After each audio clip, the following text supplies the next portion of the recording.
Wow. Just wow. This episode, it really touched me in a way that,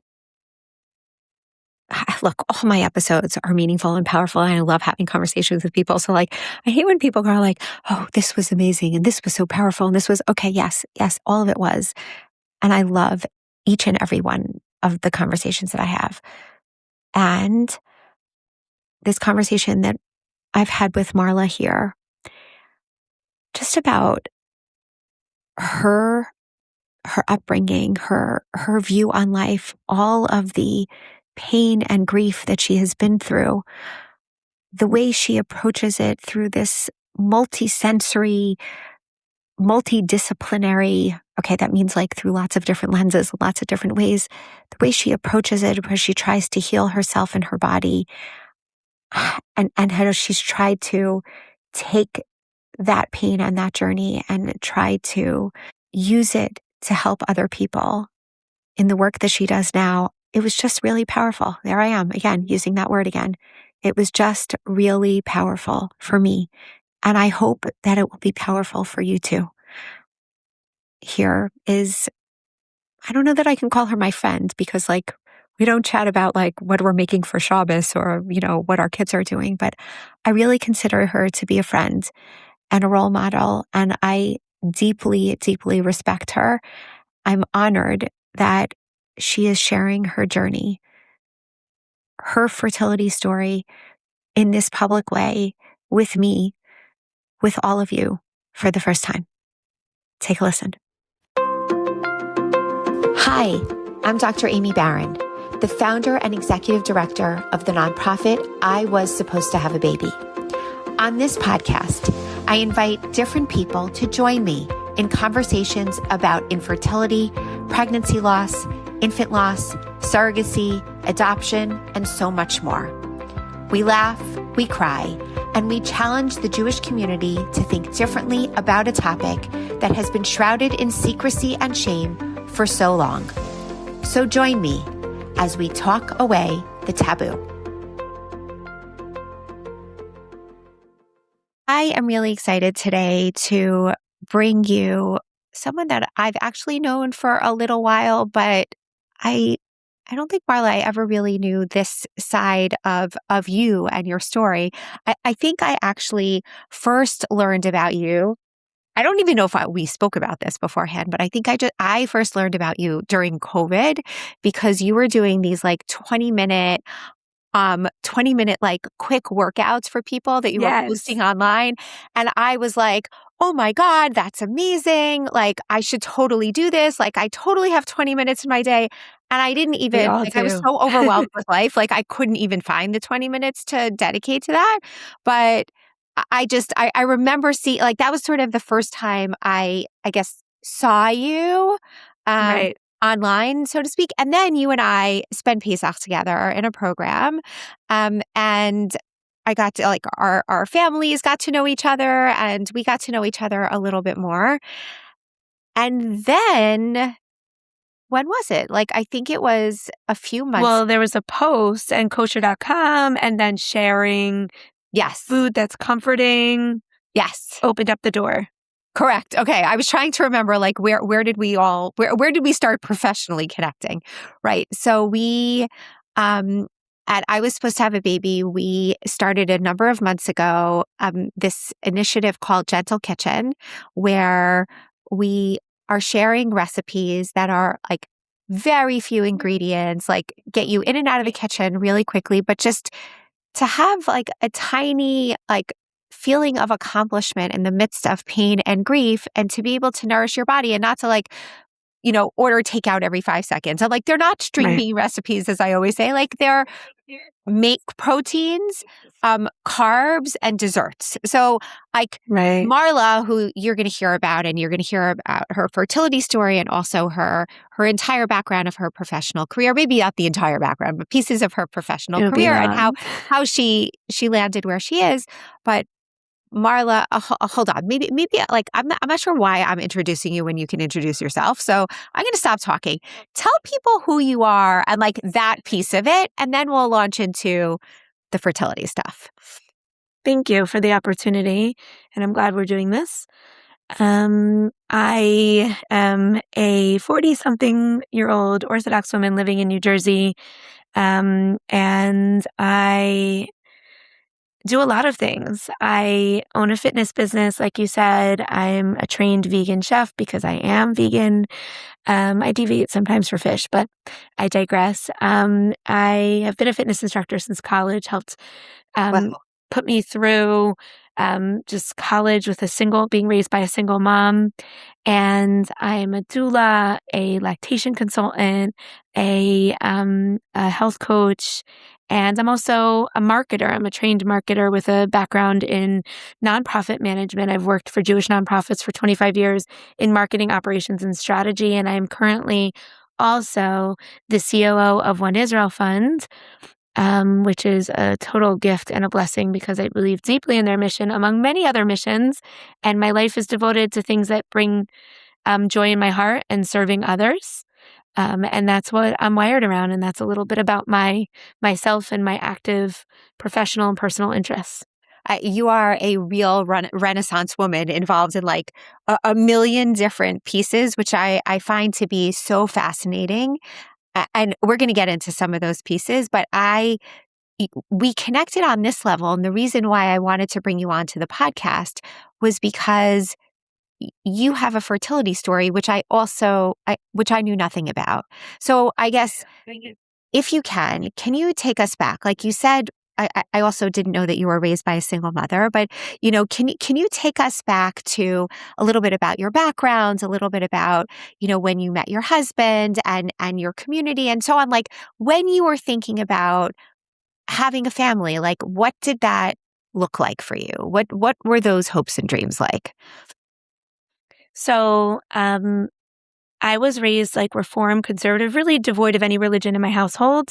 Like a bat mitzvah and a Pesach Seder, that was the extent of it. But I was always a deep thinker and a believer in a power greater than myself. I just didn't have the language for that. And I grew up in a community with no Jewish people. I was one of the only Jews in a graduating class. Actually, there were three of us, a graduating class of 450 people. Wow. I think I went to church more than I went to synagogue. Wow. I practiced Buddhism, Hinduism, spent time in India, became a yogi, like a lot of interesting, colorful paths. But I was always a creative mindset. So I was a dancer, I was a gymnast, I was a cheerleader, some, the things that are the girly girl sports. I love it. And I know, right? And so I never really had a cycle. And so while all my girlfriends were getting their periods, I was not. And so I was like 16, going on 17, starting to have some serious abdominal pain. So my busy single mother, who actually wasn't as strong as she was very generationally, her generation kept her behind in having open dialogue about female issues. Not a discredit to her. She just wasn't proficient enough to be open and honest with me. We never had the sex talk. We never had the body talk. So with all these lower abdominal issues, she brought me to an OBGYN. I remember it as one of my most vivid memories, and I don't have many memories because my life has been so busy and colorful from that time period in my life. But I remember sitting on the table. I don't remember what kind of ultrasound it was, but I do remember the face of the doctor. And he said to me, "Oh, you have two uteruses." And I was like, I don't really know what that means. I think I just turned 17. And I was like, I don't really know what that means. Can you expound? I always understood anatomically just because I was always like a deep thinker and always learning about things and very fascinated by body mechanics, hence the movement mindfulness that later entered my life. And he said, he later wrote on a script card that I actually kept, bicornuate uterus, which is not in fact really two uteruses, except my septum of this heart-shaped uterus, not to get too detailed, dips all the way down. But he did tell me the following. Hold on. I'm going to stop you just for a second. Just explain to people what is a bicornuate uterus? What is a septum? Like, just like dumb it down for them. Like, I'm a medical person. You're in the health world. Like, and that's obviously your body, so but for the people who don't. So essentially, our uterus is, I guess, like a rounded triangle, right? Sure. if we're talking about shapes. And the top of a bicornuate uterus kind of looks like a heart. It dips down and rounds out, thus creating a barrier to space, say, for a fetus. So that septum, that heart dip, goes deep down, almost where it meets the bottom, kind of visually looking like it's two uteruses with a wall in between, restricting space for a baby. Now, I learned a lot about my body later on, but at the time, the doctor said to me, "You probably won't have children." Oh, God. So just kind of get that situated in your mind. Oh, my God. As a 16-year-old. I mean, But here's the thing. I didn't emotionally attach to it because I was a 16, 17-year-old girl. And I just thought, and I was liberal progressive, like, cool, cool, cool. There's a lot of unwanted children in the world, adopting. And my thinking paused there, like, didn't go anywhere else. Maybe it was trauma response, like, or maybe I just really didn't internalize the information. So fast forward, I had erratic periods, nothing major to cause concern. In college, after a very tumultuous, wild journey of spiritual interests, cults and travels and many fascinating life choices, I decided to adopt a life of Orthodox Judaism. And my first exposure and drew me in was meeting a rabbi, being in his home, seeing family life, and being so attracted to the nuclear family. A father, which I didn't have as far back as 10 years old, a mother, mutual respect, because that was the role model visual that I experienced, beautiful children, kavod, respect, exhibited by these families. And I was just like smitten. Like, I just wanted, it wasn't because I didn't have it. I had a beautiful upbringing. I had most of what I needed. I worked hard. I'm proud of where I come from. People sometimes become Orthodox because they're really missing something. I just wanted betterment. And because I always loved the concept of being a proud Jew, so much so. And I only share that, I mean, people know this, so I don't feel like I need to edit this out. I have a tattoo of a Jewish star in my back because of how much I love being a Jew, just not knowing that that's problematic. Long story short, hook, line, sink, took it in. The journey of Orthodoxy was an ebb and flow, but I met my husband indirectly through friends. I was shidduch dating. They were setting me up with, this type. I wanted that type. And alas, I found that type through friends, spontaneously, through serendipitous happenings that God created for us. And he came from a more Orthodox upbringing. And we were dating, and it was like pretty evident from the beginning. And long story short, I said to him, I just want you to know, like, I love you so much and I really see us going somewhere. I just can't give you children. And you should know before we go further. Wow. Wow. And like, what did he say? I mean, I know the end of the story because you're married, but like, right. I mean, what did he say? He said one of those like feel-good lines from like a rom-com movie. He was like, I love you enough that all I need is you and we'll figure it out. Unbelievable. Yeah. Did you I'm curious if you got advice from anyone in regard to like how soon you should share that or how soon you did share that? Like you said, wasn't right away, but it wasn't like, right before he proposed. I'm like a throw your cards on the table person. Like, yeah. I don't beat around the bush in anywhere in my life. Like, I wasn't going to mislead him, but I also wasn't going to be firm about it. And I know that's obnoxious sounding, but it's not. I wasn't going to be restrictive and like, wait a little bit longer. The card is on the table. Here it is. And his answer, secondarily, was very, very smart. He goes, I believe in Hashem. I believe in God. Let's just go to a maternal fetal medicine doctor. I was impressed that he even knew what that was. And let's feel out the situation. Because there's been a lot of science since you've gained that insight. So what did you know? So smart. Right. So we got engaged. And literally the week we got engaged, we went to a maternal fetal medicine doctor together. Wow. 25 years old, young, idealistic, relatively newly Orthodox. And the doctor basically said to me, yeah, it'll probably be a problem.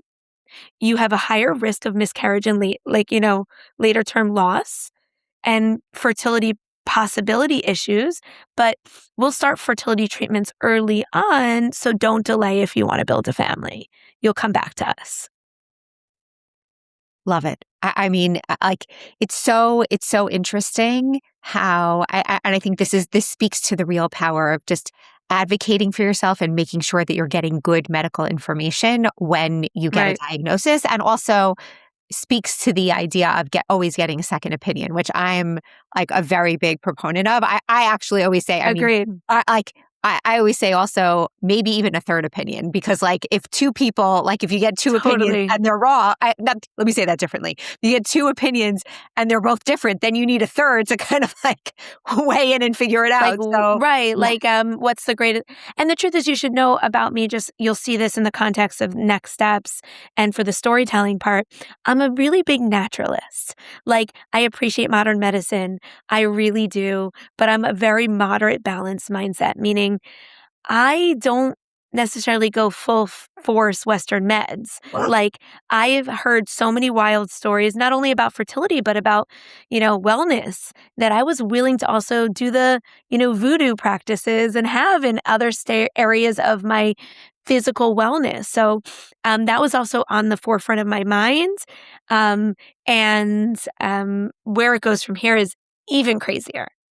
Okay. Okay. We're here for it. Keep going. So we get married. We don't really do birth control, full disclaimer, because we're thinking it's going to be a no-go anyways. We spoke to a couple different rabbis, makubals, like some of the out there stuff. My husband's very like mainstream religious, and I'm like a true to the past, a hippie and a naturalist. So I'm like, oh, I'm going to do all the things and put my energies out there. And one makubal, had given me some Can interesting you things. hold on? And let me stop you just for a second. Can you explain to people who don't know what a makubal is? Like, Sorry. yeah. No. Don't I apologize. apologize. Yeah. A makubal is like a Kabbalist. Kabbalah is Jewish mysticism. It's very alternative thought. It's not to go into the history, but there's mystical ideologies inside of Judaism that even people who are not Jews or even Jews by choice practice. There's a Kabbalah center that a lot of famous people go to because it's very meditative, spiritual. Well, there's this notion that certain people possess the ability to read like a higher spiritual awareness. And so I met with one of these representatives as I was meeting with rabbis and praying at holy sites to just get some clarity as to like what is the legwork that I need to do in addition to medical, cover all places, Totally. dot my I's and cross my T's, to have a family. And I got some guidance, like don't wear black, don't wear red. Another friend had gotten that because that's like colors of judgment, certain lines, Pesukim, in Tehillim, in other holy books to say. And I was doing those things. I was also doing weird behaviors after, intimacy that were also like, hey, this will happen. So it obviously came as a significant surprise that after the third mikvah, which is the ritual bath on the third month, because I was starting to get regular periods, which was very new for me. And I was blessed with my first pregnancy. Meaning 3 months after you got married. Is that right? Correct. Wow. And we had kind of allocated, like at 6 months, we would start some of the fertility efforts. And naturally, we saw this as a miracle, as a partnership with God, having done the legwork we were doing, and also, the prayers and connection to a higher power, God, Hashem, for us. And I think one of the very useful things I did was meditation. I didn't allow fear or worry to consume me. And we were blessed with our first pregnancy. Now, there was a lot of trepidation and fear at that point, because of all the warning signs we were given, less space for the baby to grow. And it was, in fact, a very painful and a very hard pregnancy. There was bed rest. There was preeclampsia. There was so many things. And she was not growing because there was no room. There's only one side of that two-sided uterus that this baby could grow. But essentially, she came to full term. I had a natural birth because I was committed to it with a doula. I wasn't a candidate to do anything but mainstream birth, high risk in a hospital, not a birthing center. She was only 4.5 pounds because that's all my babies could grow. And beautiful. Thank God. Beautiful baby. And I had no intention of stopping. I'm going to expedite for the sake of time, but cut me off at any point in the storytelling. I was excited to keep going as soon as my body would let and my mind would feel ready. I thought my issues were behind me. In between my first and my second, so we know there's a second coming, thank you, God. And I didn't take it lightly. I knew that this was an anomaly. I knew that I didn't escape danger. I had 3 miscarriages between my first and my second. Go ahead, keep going. Oh, yeah. And it started that reignited that terror. Okay, hold on. Just let's go back for a second. Can you you kind of just glossed over, you said, oh, and by the way, I had 3 miscarriages. Like, can you just for a second, like, was it during that time, were you less attached to those pregnancies because you knew that this was something that your body potentially would do anyway? Like, I'm just trying to understand kind of your mindset about, like, you said, let me just expedite for the sake of, where we are. And obviously we have a finite time to record, to be clear, right? But I'm just curious about your mindset then. It's interesting because I do remember holding space for that and feeling pain and watching my peers baby, and seeing all those shoulda, coulda, wouldas through each of those babies, like I remember a distinct memory, a friend coming over who was battling fertility, and I prayed for her tremendously. And she said, but how are you doing? Because she had known that I think this was a second miscarriage. And I go, I don't get to feel sad. Your situation is more significant. She said, that's not true. I said, but maybe, and I was starting to read, right? Like there was a bliss in not being so digital back then, right? It was the early 2000s. Yeah. And you would have to work hard to find out information. But I remember learning about second term infertility or second trimester. Like a second child infertility. Like it wasn't a struggle with the first one. Secondary infertility. Yes. I was like, what are the words here? And I remember reading that and then finally identifying with this dear friend of mine and watching her struggle. And she was in the process of adopting because she was told it would never happen. I can't wait to tell you part 2 of that story that syncs up with my second child. And I was trying and I was crying and I was trying and I was crying. It was like literally equal parts hope and despair, right? So I was flippant about it, like, let's expedite. But I also felt the pain. And the unique thing is it was my first exposure, despite the beauty that is my husband and my eternal gratitude for having him. He was flippant about it. We'll keep trying. Look how well the first one worked. And that was a barrier. And every stick that I, peed on, I would be like, it's not even, and I kept them all. It's so gross. Oh, okay. But I kept them. It's not so gross, but like, but I hear you. Right. In Ziplocs. They're not like open for the world. Yeah. And they're very old. Needless to say, I was blessed with a second pregnancy. I don't remember the timeline exactly. And I had so much hesitation and so much fear. But this baby was different. It was the easiest pregnancy. It was almost like God, or I don't even know. It was like I was being thrown a bone. Like, oh, this is what a normal pregnancy and experience looks like and feels like.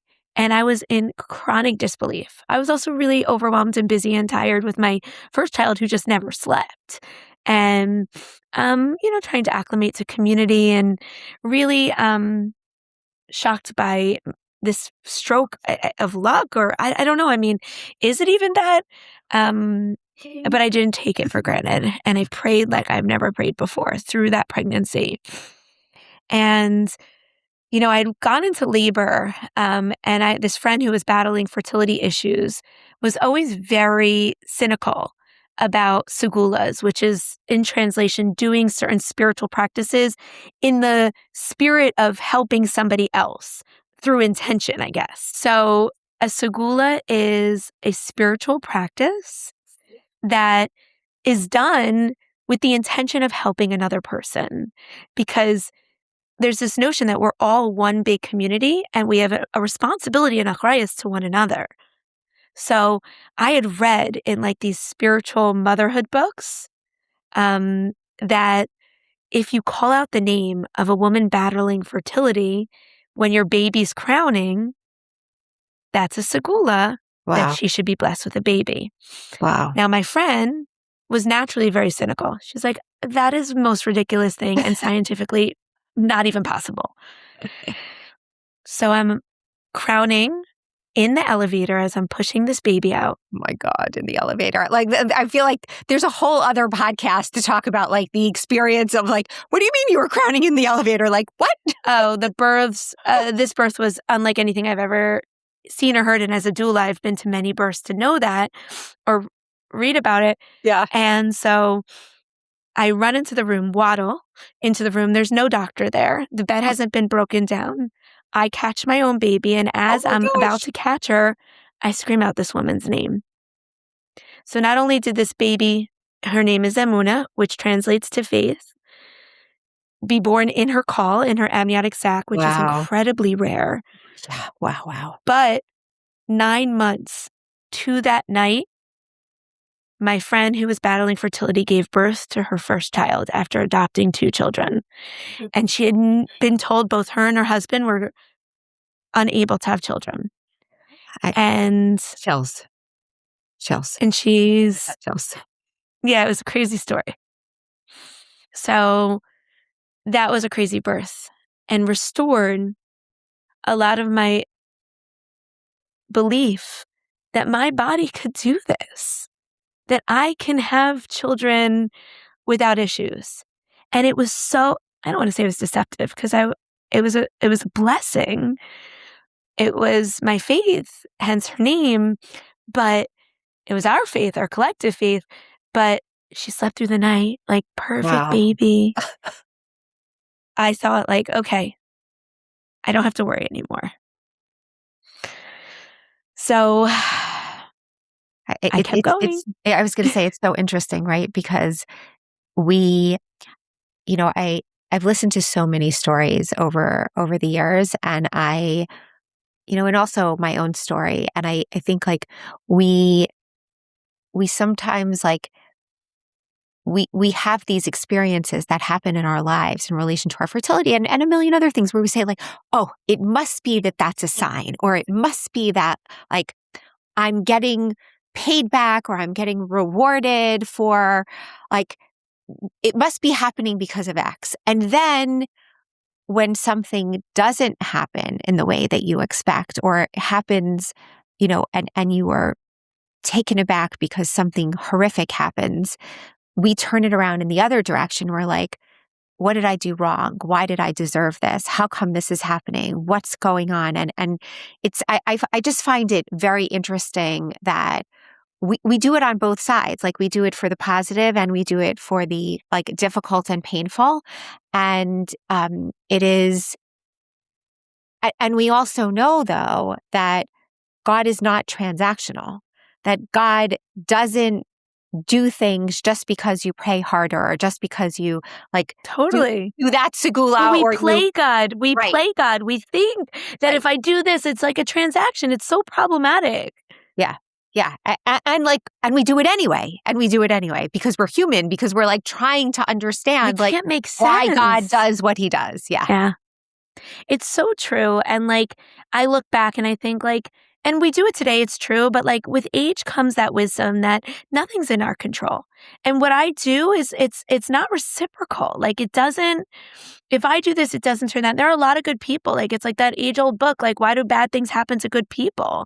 Like I had a crazy upbringing and I chose this life. And I always used to say like jokingly when I was, young in my religiosity, like, come on. Like I've done so much. Like I didn't have to choose this life. I loved mini skirts. I loved partying on Saturday, like Friday nights. Like, no, like it's not fair. Like I should be getting like a prize. And it's illogical. Totally. And even in the context of fertility and family life, like it's completely illogical. I recognize that, but yet it helped me get through it and also helped me get in my own way at the same time too.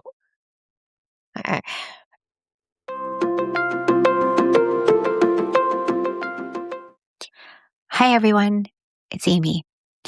I just wanted to take a quick moment to say that if talking away the taboo means something to you, if you've listened to an episode and felt less alone, more seen, or more understood, please support us so we can continue doing this important work. Everything we offer, this podcast, our support groups, our resources, all of them are completely free. And that's intentional, actually, because we never want someone to have to choose between getting help and affording it. But truthfully, we can't do this without your help. So if you're in a position to give even just a little, it really helps keep us going. It helps someone else find the support that they need too. So please donate at iwassuppose2haveababy.org/donate. It's really easy and it really makes a difference. And from the bottom of my heart, thank you for being part of this community.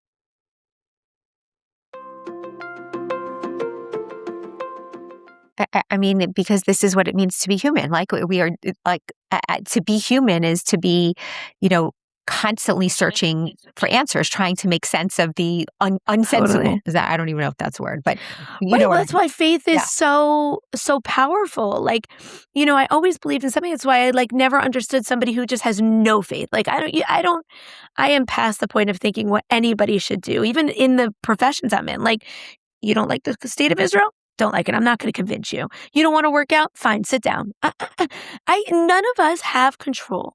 We can only do the best we can and build a relationship with, who and what in a way that's meaningful to each and every one of us. And, the next step of my fertility, childbearing journey humbled me to realize how little I knew. And I wasn't arrogant. I wasn't pompous, thinking like, oh, I got blessed with kids. A lot of people get blessed with kids. People get blessed with kids who from the outside look shouldn't even. We make judgments like, oh my God, she's mistreating that child and I'm struggling over here. Like there's that fair scale. And, it took a little bit time after my second one and I was feeling blessed. So I wasn't anxious. But then when I found that I was pregnant again, initially was wash, rinse, repeat. And then things started to get a little wonky. By like the fifth month, because it was like right before that 5 month or after the 5 month ultrasound where you get a little bit more insight. They found I started bleeding and I had a subchorionic hematoma, which for those who don't know what that is, because I didn't, it's a little like blood vessel pop or like a little blood situation that can some people don't even know about it and just keep on keeping on. And some people spot and some people need to be put on bed rest. And sometimes it hurts the pregnancy and sometimes it doesn't. And it's a total up in the air reality. But because of, extreme caution. And because of my high risk status, I was put on bed rest again. And now I have 2 little kids at home. And I'm not so in the community yet because we thought we were making Aliyah at this point. And I just, didn't have a strong support system. How did you manage? I think I just did. I mean, I was a doula even at this point. I remember people coming for childbirth education classes in my house, non-Jewish people and Jewish people alike, while I'm sitting like in a long chair bed-like setup in my living room. Because I believed that even with this, even with anything, childbirth can be safe, can happen. And so I was, spotting here and there, but baby movement.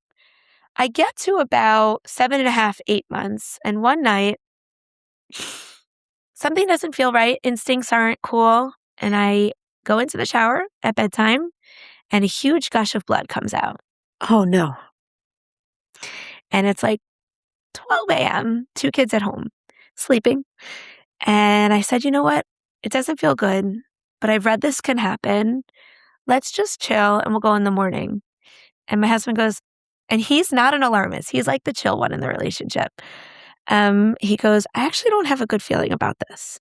I go, really? You're not like a feelings kind of person. Like you just like go to shul and like eat the food I make. Like I don't mean to simplify him. He's an amazing human being, but like he's not that person.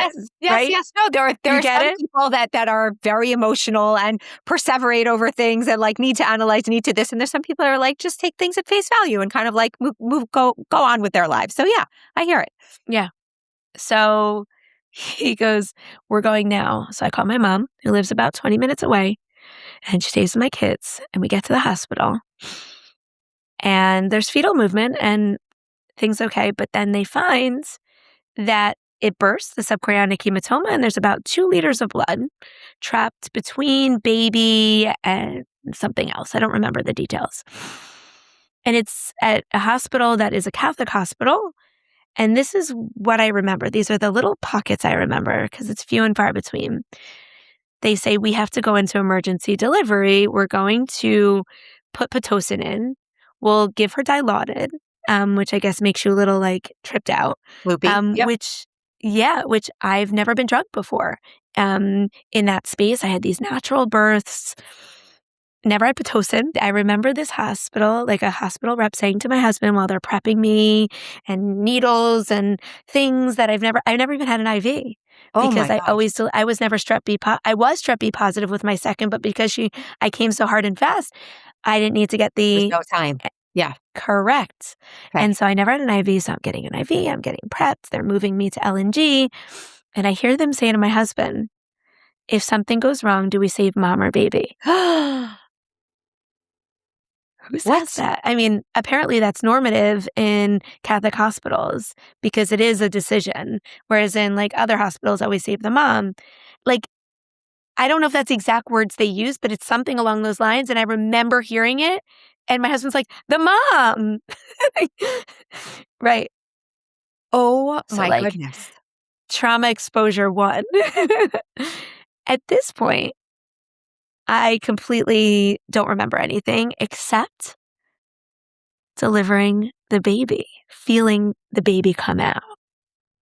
Now, I don't remember that feeling for the first 2.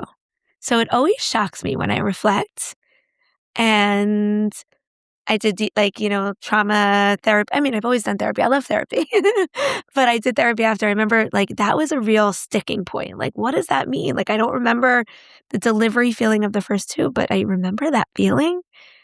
And I don't know how I knew. I was super drugged, but I knew the baby wasn't alive. And I remember them saying, do you want to hold her? And saying no. And then Dr. Johnson was the best doctor. She was I only saw females usually. I mean, OBGYN, it just felt right. She got in bed with me. It's like such a crazy memory. Wow. And she stroked my hair and she was like, you almost bled out. I saved your uterus. You're going to make this right in the future so that you feel whole again. Wow.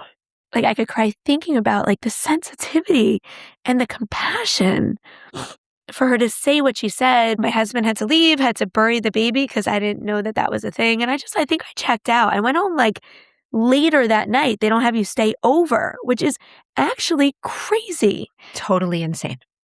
From a mental health perspective, Totally like insane. hormones, milk coming in, like, come on, people. And I just went to my bed. And the first person that came over was that friend who had all the fertility struggle, because I knew no one else could say anything right for some reason. It's like I had a sixth sense. She was the only one I let come over. And it wasn't about the words. She brought me stupid things like chocolate-covered raisins because I liked them at the time. I don't eat them anymore. They're too memorable. So, yeah, I haven't wept about it in a while, but the Rebbetzin came over and she gave me just an extra candle and a bathrobe. And she said, you can light another candle so it's always close to your heart. Like the story and the experience, not it being a child. That was that experience. Did you see your baby at all? I mean, you were so drugged up. Like I didn't want to. Yeah. Yeah. But my husband told me, and I know this is like a crazy thing to say, but I think he thought it would help me. And it did. He goes, she wasn't well. You could tell. I don't know what that means, and I'm never going to ask for more. Yeah. Yeah. Did you give her a name? No. You're not really supposed to, from what I was told. But I know, like, emotionally, but like I didn't need it. I would have only done it if it was like a law, because emotionally, like, my next step was recovery. I'm not the type that likes to stay somewhere. I never forget, but I'm not the type to linger. But I did. I couldn't get over it.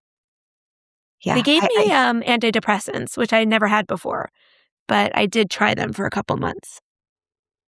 And can you talk about that? Like, I hear you, as you're telling me this story, you gave birth very precipitously to a baby that was wanted, very much wanted, who you were excited about, who, like, you made it past the earlier points, past the miscarriage points. You were already like well into your third trimester. You went into the hospital not thinking that you were going to deliver, but worried. And you were totally drugged up because you had to be, because they were getting this baby out very quickly. And I hear you say, and then I went home. And that, like, what was that like over the next? People took care of my kids. I don't know who, what, when, where. And all I did, this is so odd, reflecting, but I took like so many showers. Like I had to almost like wash the paint off. Like it was so metaphoric. I'm not even such a water person. That's what's so interesting. Like I don't swim. Like I'm not that type of person. But I sat in the shower and cried for what felt like eternity. And my husband, we observe the, marital purity laws of Orthodox Judaism. And his bed, like, it was our first home, so it was like a smaller room. So his mattress was on the floor, which is like reflectively kind of like strange. Now we have like appropriate 2-people beds. But like, it's like we were in a college dorm. Like he was down there and I was up here, like he was having a slumber party. And I remember we were going on like a month after. And I don't think there are terms for these things, even for people who I support now who sadly go through similar journeys. My line is always give yourself the time you need. And sometimes you just don't even know what that time is. But I remember him looking at me and he was trying to be kind, but he said, I think it's time to get over it. I was like, but your body didn't do this. I know you're sad. He was so sad. So sad. Of course he was. Of course he was. How could he not? Of course. Naturally. But he was moved on and I wasn't budging. And then at some point, After he said that, it's like I cracked open even though I didn't want to hear that. And I was like, okay, I'm going to find a support group. But they don't exist Or they in my didn't area. at that point. Now they do. Correct. Thank you. Except for one at the local hospital, which was the Catholic hospital. So I didn't know what I was getting into, but I got dressed for the first time, still bleeding and ready to feel whole again. Cause I'm really into therapy, self-improvement, love self-help books, love working on myself. So I was like, okay, that's a viable option. I spoke with my therapist, but really wanted other people who knew, because no one in my community that I knew of had gone through this or that I felt safe talking to.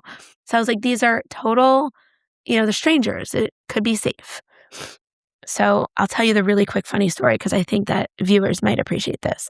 I was so out of it going out for the first time.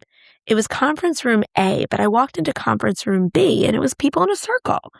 I looked around and everybody was what, society would deem obese, right? I'm not judging. It was just different body types. And we're sitting around in a circle and they're all looking at me very strangely. I was like, wow, they're really unwelcoming. This is so vulnerable. And yet they're so unwelcoming. No one's talking to me. Turns out it was a pre-bariatric surgery support group. Funny, but also they were mad at me because I have a smaller frame. This is the body I was given. I also work at it, but I just was so apologetic and tiptoed out of there already humiliated. And I went to the right conference room. Gosh. I know. And we went around the room in this new one and it was horrible. It was horrible because it was people who had loss. It was only people whose loss was so long ago. Mine was so fresh. And I was like, is this going to be me in 10 years? Oh, wow. Wow. And I left and there was it was very Catholic in messaging. And I'm just not a Catholic. So it's not that I don't have sensitivity. I have family members who are and friends that are. And it's not better than or less than. It's just I'm not. And I felt okay, this backfired. And then I was turned off entirely. And then I just healed on my own. I had to get back to it. And the doctors cautioned me not to have babies for a while after that. I didn't listen. Because? What did they say? I'm asking because, what did they say? Why did they say why did they say that you couldn't get pregnant? And also, why didn't you listen?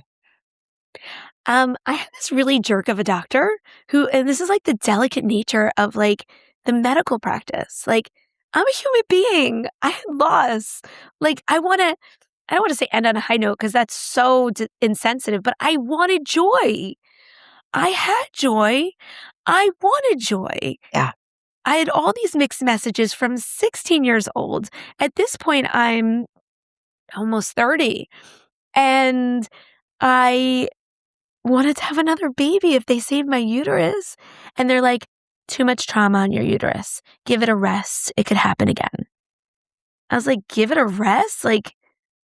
Can you give me is that the scientific coding for that? Give it a rest? And I was on birth control. And it was making me spot. It was making me moody. I couldn't afford any more hormone dysregulation or even just. So I went off of it. And I said, let me just get back to normal cycles. I don't care about procreating right now. I just need to feel like my body is regulating itself. Yeah. And a month after that choice, I got pregnant. And I was like, oh God, I am so scared. And I only saw the doctor that went in bed. It was a practice of 9 doctors. And they must have thought I was a nut. But I would only see her. They're like, that's not how we do things. And then I would say some really aggressive line yeah, but the others want my baby to die. I got really dark. Yeah. But that makes perfect sense, right? You had just been through a massive trauma and you needed someone who would hold you. Of course. Right? Literally and figuratively, I needed someone to hold me through the process and I knew she would. She had demonstrated that already. She gave me in effect a bracha, a blessing in a hard moment that this wouldn't be the last time we would meet in that moment, in that way. And I saw that as like a prophecy of sorts, right? Like, for lack of better words. And I got super weird about this pregnancy. In what way? Meaning, I'm always like very sensitive to energies. Like, I always have been, even pre-orthodoxy. Like, I think people have jealousy or negative energy. And, I just have to go back to one line. When people were making me food after I had that loss, I had so many weird interactions to the point where I stopped answering the door and had somebody else answer the door. I had one woman say, the things people would say were horrific. Like, talk about necessity for sensitivity training. But one woman said, "You have 2 at home. You'll be fine." Oh my God. I like every time somebody says that, like it just like it like eats away at me in like such an intense way. I always like I used to work with Riva Judas at Nechama Comfort, and her she's line great. always, They're great. she's amazing. And she always used to say, like, what would you say, like, if you walked into a Shiva home where someone lost your father, like, would you say, like, oh, don't worry, you still have a mother? Like, you would never say that to somebody. Like, why do we do this when, like, people have kids and they've lost a baby? Like, it just, it drives me insane. Right. And like, the reality is that I get it. People don't pause before they speak. I've been guilty in other spaces. You'll have. We all have. We're humans. It goes back to that human error thing that we said earlier. And, in the beginning, I was forgiving. And then one woman said something that contributed to me being like nutty about Ayin Hara's evil eyes in this later pregnancy. Is she said, "I can't wait until I see you pregnant again." And I was like, I'm not a machine, and it didn't work this time, and I'm broken. Don't just chalk it up to next time. How do you know there'll be a next time? Yeah. And it's also, I think people say things like that because they're really uncomfortable with the pain. Like they don't know how to deal with people who are literally in the middle of the pain, in the middle of the grief. And so because that's so uncomfortable and awkward, and they haven't been trained to say the right things and to hold that emotion in a way that it needs to be held, instead they just kind of like skip over and they're like, it's okay. Just like, I can't wait to see you in the next, like, this will be fine. Yeah. Right. Because they're also explaining it to themselves because these things aren't supposed to happen. I get that. Yeah. Like, I worked for High Lifeline for years, and we did all these, and I did marketing for them. We did all these sensitivity training videos, like what not to say at Shiva houses, what not to say when a child's sick, we should never know. Like, because people can't make sense in their head that pain comes when least expected. And I wasn't in the business of teaching or training anyone. I just needed to stop hearing it. Yeah. So when I was pregnant with my son, this next pregnancy, I kept distance from people. And I'm a huge social person. I love going out and partying, going to events. I wasn't going places. I cut out friendships. I like literally sent emails like, I don't want to be your friend anymore. Like things that like I couldn't take back. Oh gosh. I know. Oh gosh. I was like, but I was also like out of my mind. I can appreciate that now. And like, Gam Zulatova, it should be for the good. Like, I hope that those people, and I did all the pre-Rosh Hashanah, like, so sorry, I was a jerk. Like, I'm just kind of like crazy. But like, I wasn't crazy. I was in pain. You were speaking from a place of trauma. You were also like, you were holding that, and you were so anxious also about, I'm putting words in your mouth now, but I'm imagining like. I was so anxious. I kept going to every ultrasound, being prepared to hear the worst. I kept looking every time I wiped myself, thinking I'd see blood. I kept going in the shower anytime I felt my stomach do weird things and looked down waiting for that gush of blood. Like, always anticipating it. It was as if it was happening. Like, I didn't want to make it self-fulfilling, but oftentimes, like, that's where it was. And so I prayed a lot, and I had distraction with my 2 cutie girls home and trying to start, like, getting positive because I didn't want to bring that energy into this child potential. And hard pregnancy, very painful. And I couldn't understand until I gave birth, and I'll tell you in a second why it was so painful. like physically, like my everything hurt. And I went into labor. I went to the hospital. I prayed with all prayers that this Dr. Johnson would be the doctor on call, because you can't have that. Yeah. And they told me this other doctor was on call. Oh. So I kept my knees together.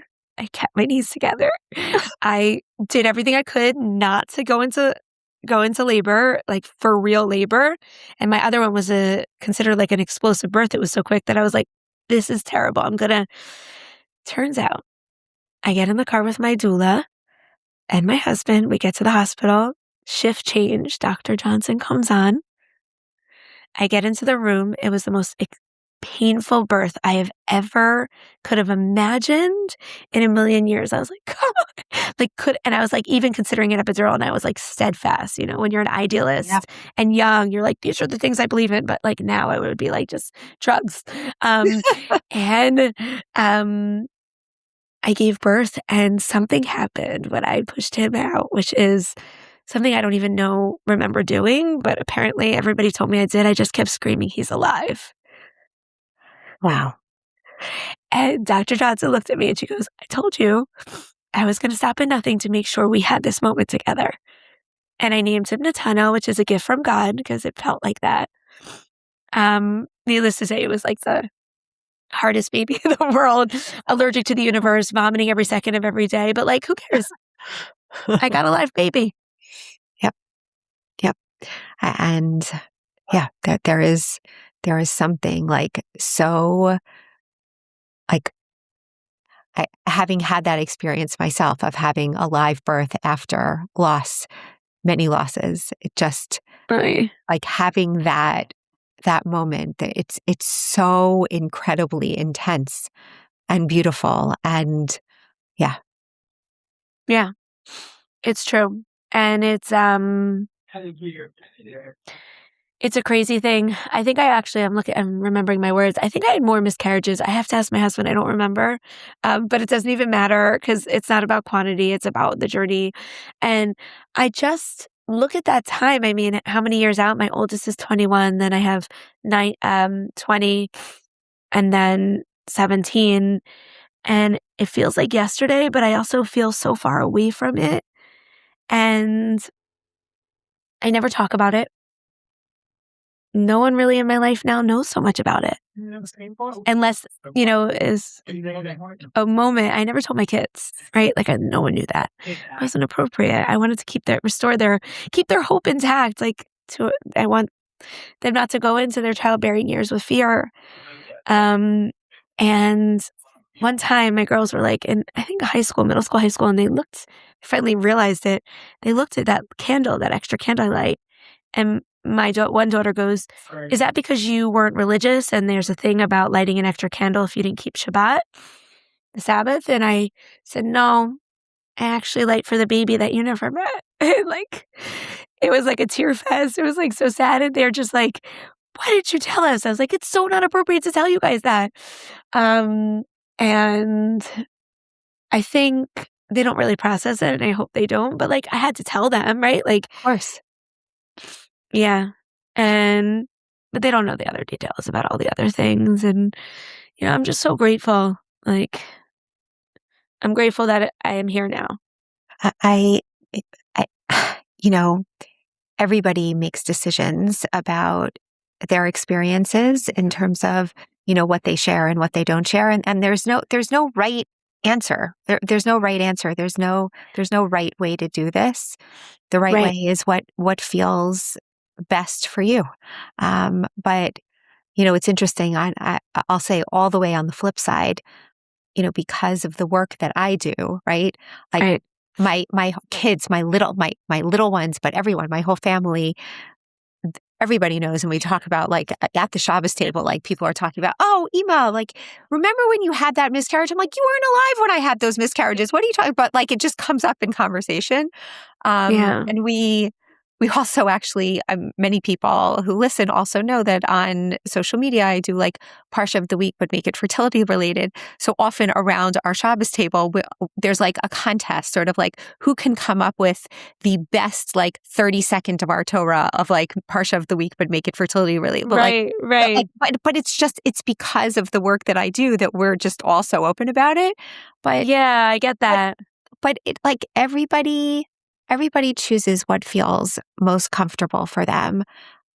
I get But it. Marla, I want to shift gears for a second because, you know, you've had this extraordinary fertility journey of so many ups and downs, and like with the background of health and wellness and like wanting to like bring all of these other pieces into your life. So like you talked about like the energy and nutrition and so on, like these other pieces that really helped you stay grounded. And like I'm curious, you know, as you kind of moved away from growing a family and your kids being little, professionally, we even heard in the beginning, you know, you've kind of like done different things in your career. So I wonder if you can share a little bit about like why you are where you are now, and where do I find you right here now as you reflect back, both personally, professionally, like where are you sitting with all of this? Right. So I failed to mention throughout the storytelling that like one of the things that really did serve me in down times, and there were a lot of dark times and a lot of fear, was exercising, dancing, stretching, breathing, making food that felt good. Not always all healthy, but felt good. And being in the presence of women. Like growing up with a single mother does really help you understand, in my situation, that women really, when push comes to shove, we are so resilient.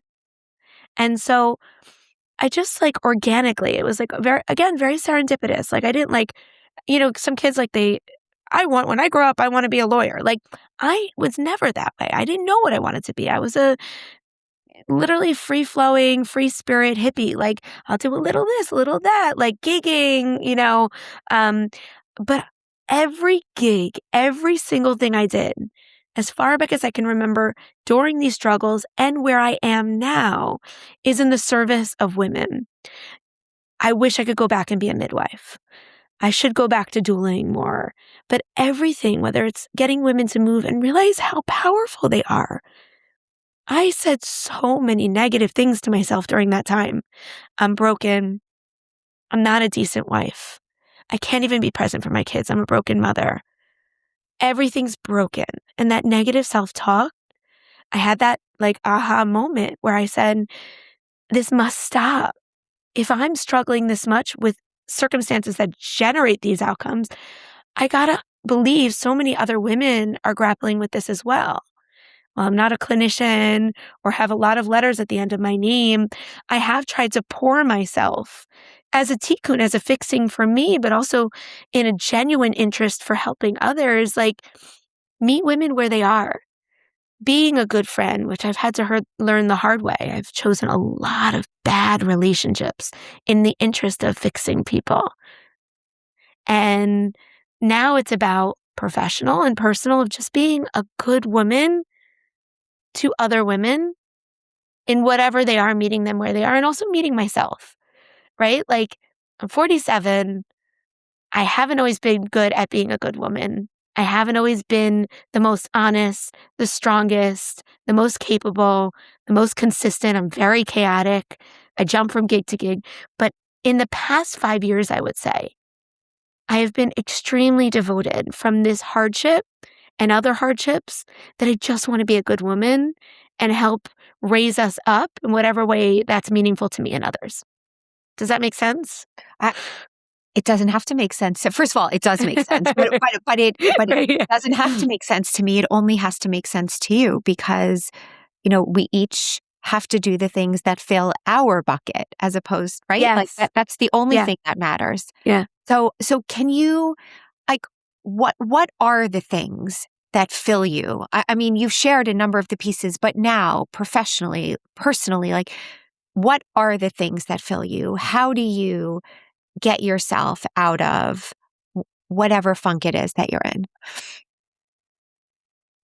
Honestly, And movement. Yeah. I'm Yeah. also going to say, even like beyond, like, like, I'm wondering if these are new things, or these were things that you had like pieces of during those years and now you've kind of carried them forward. Movement and self-care have always been a thing for me, have always been, but I couldn't prioritize them, or I was too unclear about how to attend to my needs. Maybe it was lack of maturity or unsophisticated self-awareness. I have honed in on it to and I have ways to go, of course, but I have honed it on in such a way that I know when I'm really not right, I just have to go move. I just have to sit in the sun. I just have to give a day for me. I have to spend time with me no matter how uncomfortable it is. And I have to give myself compassion and grace.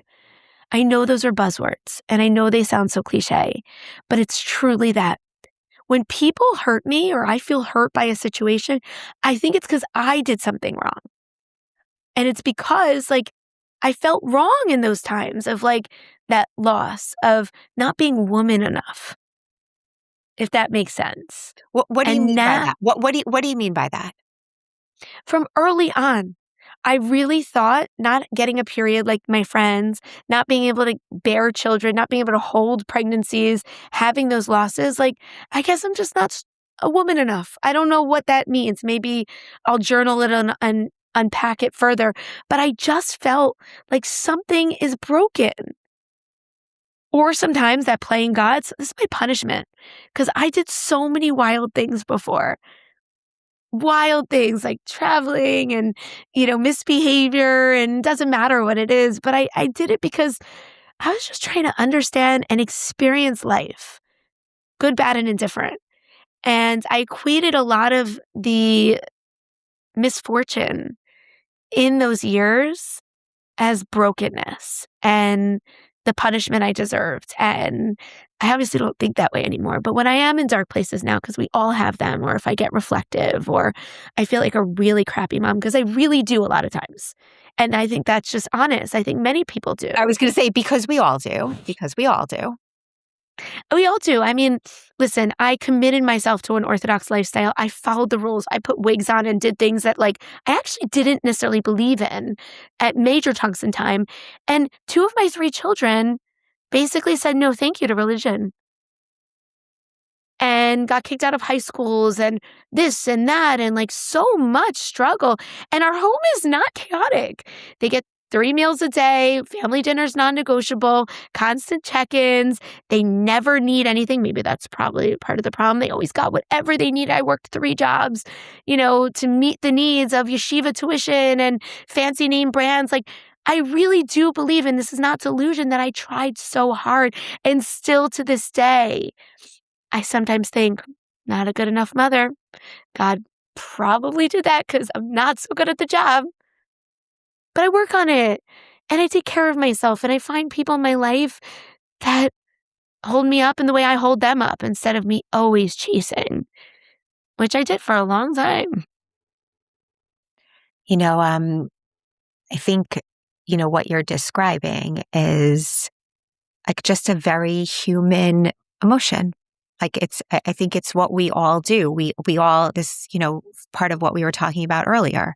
We think that it's something that we've did, something that we've done. It's something that we believed or didn't believe. And it's just, we put an extraordinary amount of guilt on ourselves, guilt, shame, whatever it is. And then you layer, as you were saying, you layer the, I'm not woman enough. I didn't get a period.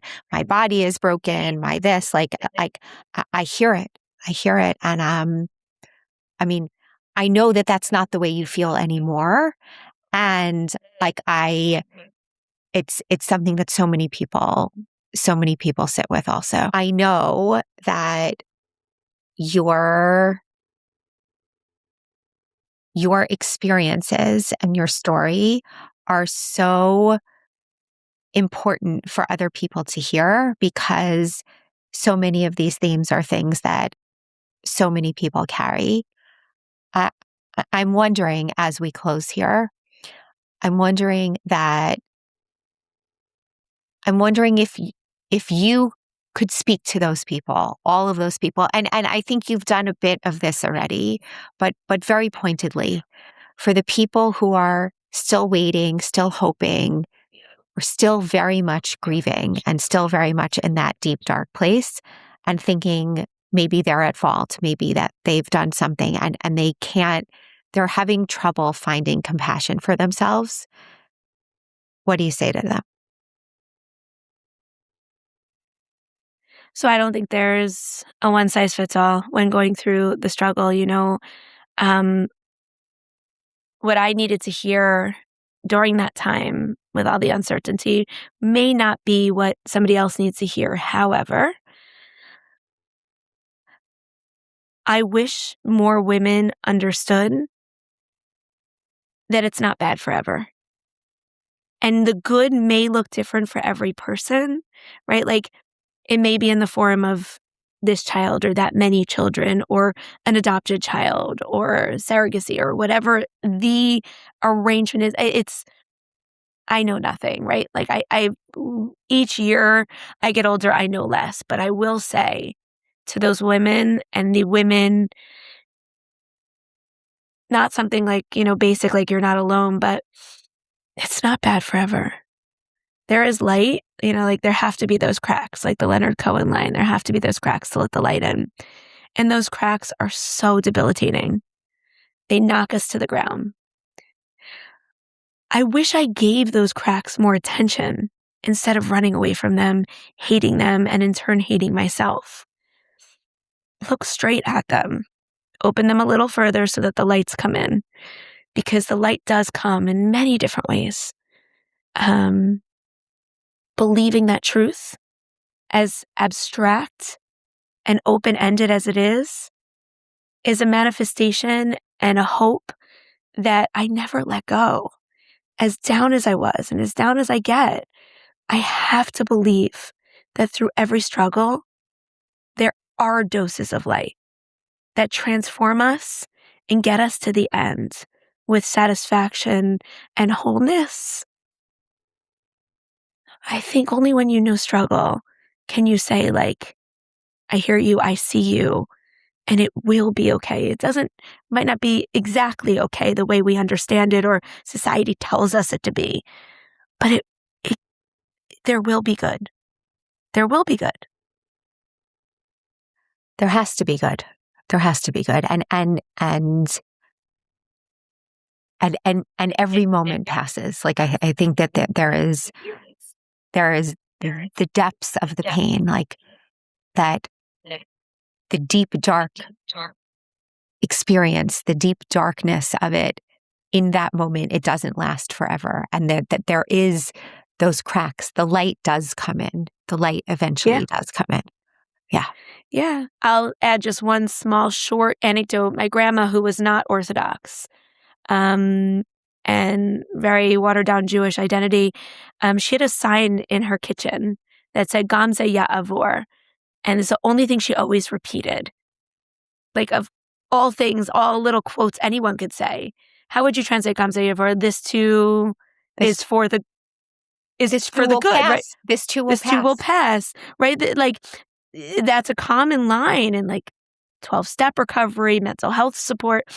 This too shall pass, and that's not delegitimizing or undercutting any pain, but it does. It has to be good. That's why we're here. Yeah. Yeah, I love it.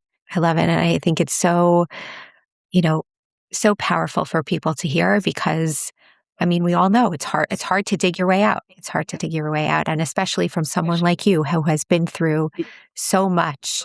Again, as I said, I feel like there could be 4 other podcasts where we could talk about different parts of your journey, and, but that's not what we do here at I Was Supposed to Have a Baby. But I'm so appreciative for you. Thank you. I know that you don't talk about this a lot publicly at all. And Never before. I snippets before, but I'm so appreciative. I know that there will Thank be you a lot for of the people opportunity. who will really find a tremendous amount of validation and comfort. So thank you. Thank you for the opportunity, and thank you for doing what you're doing for so many women. I really wish you were around when I went through this, and more women shouldn't have to go through the struggle, but that you're here showing up for people is the greatest gift you can give people. So you should just be successful and supportive, and we should all share good news with one another, with everybody. Amen. Amen. Thank you for your time. Thank you so much for listening. If you have any comments about this episode or would like to suggest a future episode, please reach out at 917-382-0422 or send us an email at info@iwassupposedtohaveababy.org or info@iwsthab.org. And please don't forget to like, rate, and review so we can continue spreading the support to the wider Jewish community.